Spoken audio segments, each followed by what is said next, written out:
Retrouvez Businesswoman avec MAF Pro. L'assureur des artisans, commerçants et professions libérales, c'est MAF Pro et c'est pour vous les pros. C'est la MAF.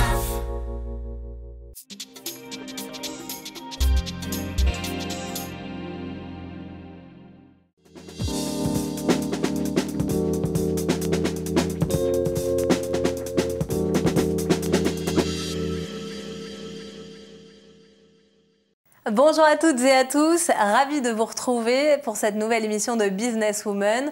La thématique de ce mois-ci est un peu plus transverse que d'habitude car on va parler de vente et de rachat d'entreprise. Pour savoir comment se lancer dans les meilleures conditions, on a la chance d'avoir sur notre plateau 3 invités au parcours et aux spécialisations très complémentaires. Arbia Smithy, vous avez fondu et revendu Carnet de mode, une marketplace dédiée aux jeunes créateurs de mode, et vous êtes également futur entrepreneur FinTech. Isabelle Guillaumard, vous êtes présidente du groupe CCI Productions, que vous avez racheté en 2008, et des laboratoires Osalis plus récemment. Cyrielle de Beaumont, quant à vous, vous êtes spécialisée dans la fusion-acquisition d'entreprises au sein du cabinet Largidière Finance, plus précisément chargée d'affaires seniors et en charge du développement. On va commencer avec votre parcours Arbia. Vous avez fondé Carnet de mode en 2011. Votre bébé, vous l'avez fait grandir. Et en 2017, tout récemment, donc l'année dernière, vous avez décidé de revendre votre société. Qu'est-ce qui vous pousse à faire ce choix à ce moment-là ? Quand on commence, on ne réfléchit pas forcément à une acquisition ou une revente, on réfléchit à la création d'une start-up et la mener en fait le plus loin possible. Et donc, soit on a justement une offre qui se présente, une opportunité, ce qui était mon cas, donc de manière opportuniste, ou une vraie réflexion avec ses propres actionnaires et le fondateur qui décide vraiment de faire de lancer un process M&A. Et pour vous, Isabelle, comment ça s'est passé quand vous avez repris CCI Productions en 2008, donc un groupe spécialisé dans la production de parfums et de cosmétiques haut de gamme. Voilà, vous êtes passé quand même de l'industrie pharmaceutique en tant que salarié à reprendre une boîte. Qu'est-ce qui s'est passé ? J'ai fait une grosse crise de la quarantaine, Agathe. Je ne peux pas vous dire autre chose. Plus sérieusement, j'avais envie d'avoir ma propre entreprise. Alors, je la souhaitais grande, grosse, avec de l'homme, de l'humain. Surtout à l'intérieur. Et ces usines en difficulté m'ont touchée dès la première visite et j'ai racheté ce groupe industriel composé de 200 salariés qui venaient de traverser une première session qui se passait très très mal et était au bord du gouffre. Et vous, Cyrielle, vous êtes spécialisée donc dans la fusion-acquisition pour un cabinet. Est-ce que vous pouvez nous expliquer quotidiennement quel est votre rôle en quelques mots ? Alors nous, oui, on accompagne nos clients qui sont des dirigeants et des actionnaires de PME et d'ETI. Donc on les accompagne dans des opérations d'acquisition de société ou de cession de société ou de levée de fonds. Et en fait, on va vraiment les accompagner tout au long du processus jusqu'à la remise des clés de chaque opération. Mais finalement, quels sont les avantages en fait à vendre ou à racheter une société, Cyrielle ? Alors, il n'y a pas nécessairement d'avantage pour revendre ou racheter une société. C'est plutôt un projet de vie d'un dirigeant. C'est aussi un projet de vie dans la vie d'une société. De pouvoir grandir, il y a différents moyens. Il y a le moyen de la croissance externe, donc du rachat d'une société plutôt que de réembaucher et de la faire grandir. Alors, c'est pour plusieurs raisons, souvent stratégiques, pour l'entreprise et ses dirigeants. C'était votre cas, je crois, Arbia, la croissance de votre entreprise. Vous vouliez qu'elle grandisse ? Non, mais complètement. En fait, la question toujours se pose, est-ce qu'un adossement industriel peut mener ma boîte beaucoup plus loin que si, justement, je lève des fonds avec d'autres investisseurs ou que je la fasse grandir moi-même. Donc, c'est là où, justement, le choix de l'entrepreneur doit se positionner par rapport vraiment à l'objectif de la boîte et la continuité. Est-ce qu'il y a un âge plus propice qu'un autre, Cyrielle, pour revendre ou racheter une entreprise ou un moment de la vie de l'entreprise plus propice ? Oui, alors il n'y a pas nécessairement d'âge pour vendre ou pour acheter. C'est vraiment toujours un projet stratégique et un projet de vie. Un dirigeant, à un moment, va vouloir passer à la retraite. Donc, il va vouloir vendre également, mais il peut vouloir vendre avant parce qu'il a d'autres projets de vie. C'est vraiment... alors, c'est aussi parce que je travaille pour des PME. Et dans la PME, il y a un vrai côté humain et il faut vraiment comprendre le projet de la société stratégique. Je suis à Paris, je veux m'implanter en région. Enfin, voilà, il faut vraiment comprendre comprendre le dirigeant, sa vision de la société, là où il veut l'emmener, et l'aider dans ce cadre-là. Donc il n'y a pas nécessairement d'âge, il y a des bons moments. La base, vous le disiez, Cyrielle, c'est vraiment de construire son projet de vie. Pour vous, Arbia, ça s'est passé comment? C'était quoi la première étape à partir de cette opportunité, ce contact? Je pense que d'une manière méthodique, encore une fois, je suis ingénieure, donc c'est assez méthodique pour moi.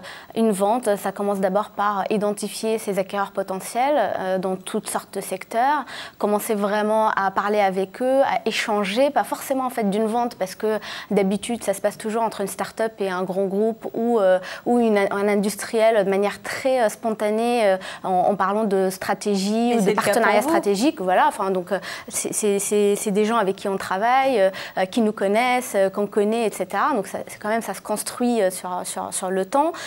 Ensuite, quand on amorce un process M&A, qui est un process quand même juridique assez lourd, un process aussi de négociation, un process où vraiment qui encadre en fait tout le, surtout en fait qui touche à tous les actionnaires de la boîte. Donc c'est pas seulement le fondateur.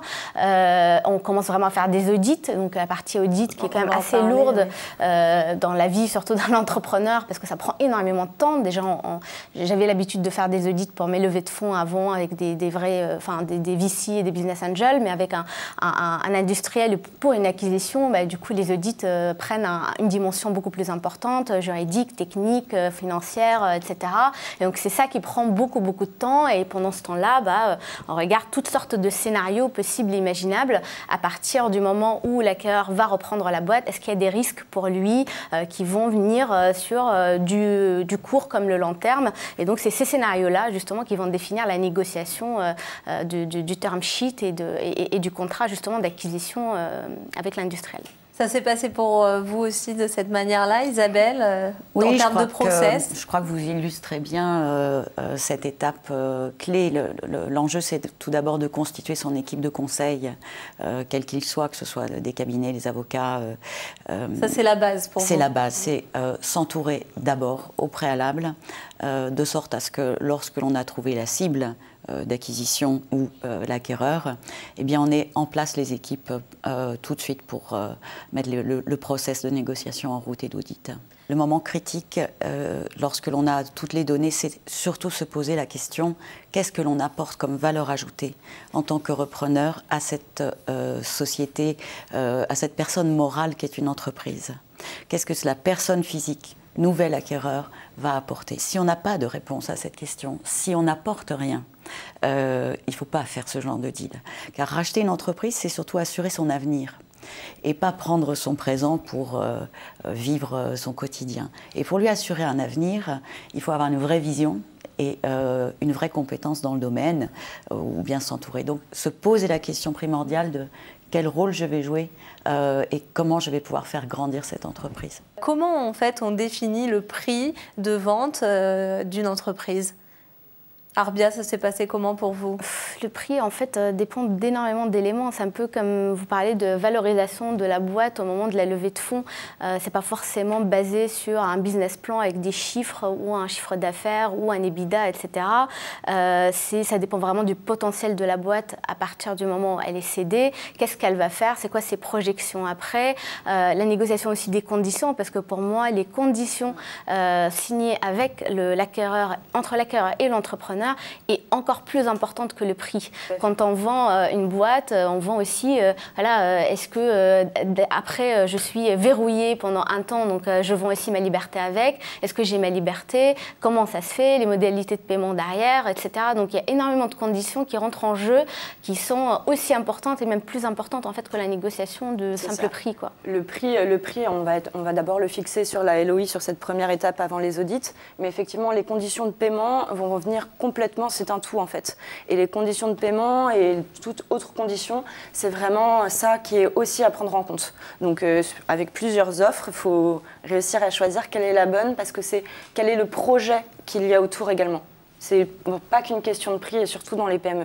Et sur la négociation? C'est difficile, Oui. c'est une négociation qui doit trouver, comme toutes les négociations, un accord gagnant-gagnant. Et il est évident que chacun joue son rôle. L'acquéreur l'acheter le moins cher possible et le cédant la vendre le plus cher possible. C'est très classique. Et financièrement, alors comment ça s'est passé? Est-ce que les banques vous ont ouvert leurs bras assez facilement? Est-ce que ça a été d'un apport personnel? Est-ce qu'il y a besoin d'un apport? Lorsque vous achetez des usines, on vous ouvre rarement les bras, surtout en 2008. En difficulté en plus. Oui, donc il y a des domaines plus attractifs que d'autres, il faut bien le reconnaître. Donc, et en tant que femme industrielle, on ajoute une difficulté. Donc il est certain que les banques ne vous ouvrent pas les bras. Et là, il faut se bagarrer. Et c'est la première étape, finalement, du rôle du chef d'entreprise. Si vous ne trouvez pas l'argent, ce n'est pas la peine d'acheter une boîte, c'est que c'est déjà un très mauvais début. Et les femmes, alors comment vont-elles dans ce milieu de rachat et de vente d'entreprise? Arbia, ça s'est bien passé pour vous, côté féminin, on va dire? Est-ce que vous n'avez pas eu des difficultés à négocier? Est-ce que vous n'avez pas été fait face à de la misogynie? Alors, je pense que j'ai eu plus de difficultés en étant founder tout seul que founder femme.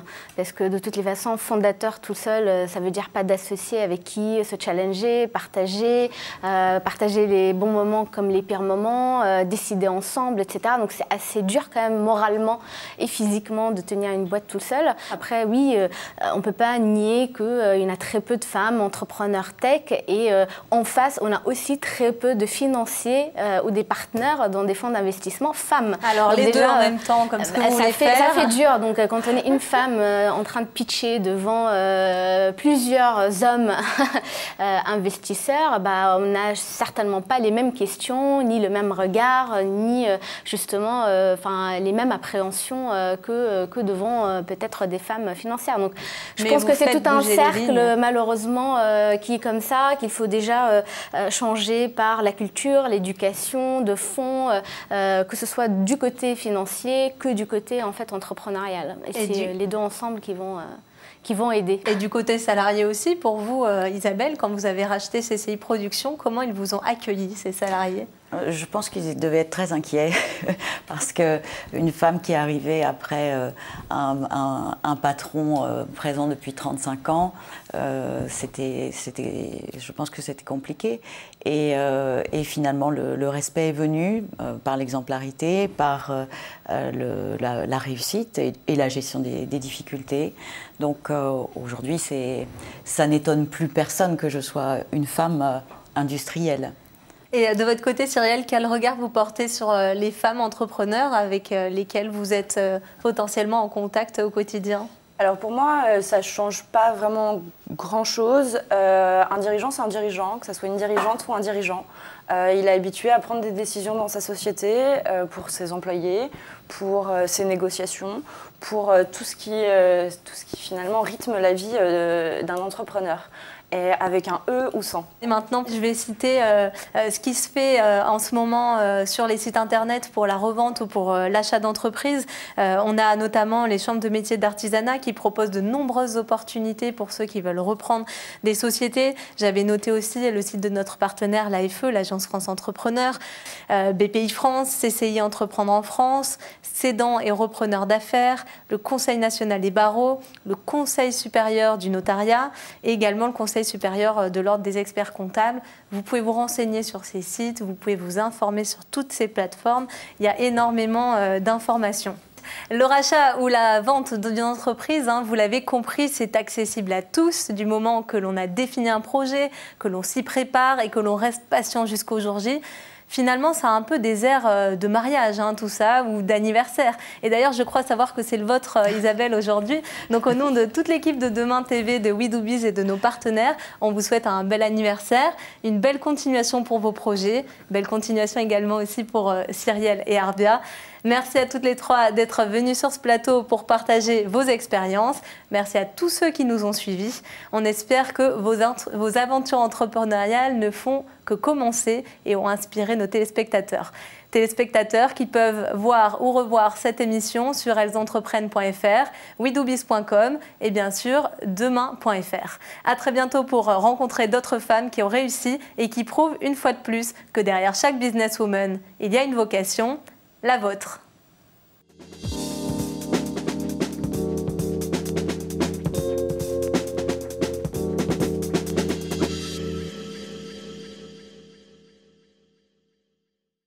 Businesswoman vous a été présenté par MAF Pro. L'assureur des professionnels et de la santé collective, c'est MAF Pro et c'est pour vous les pros. C'est la MAF.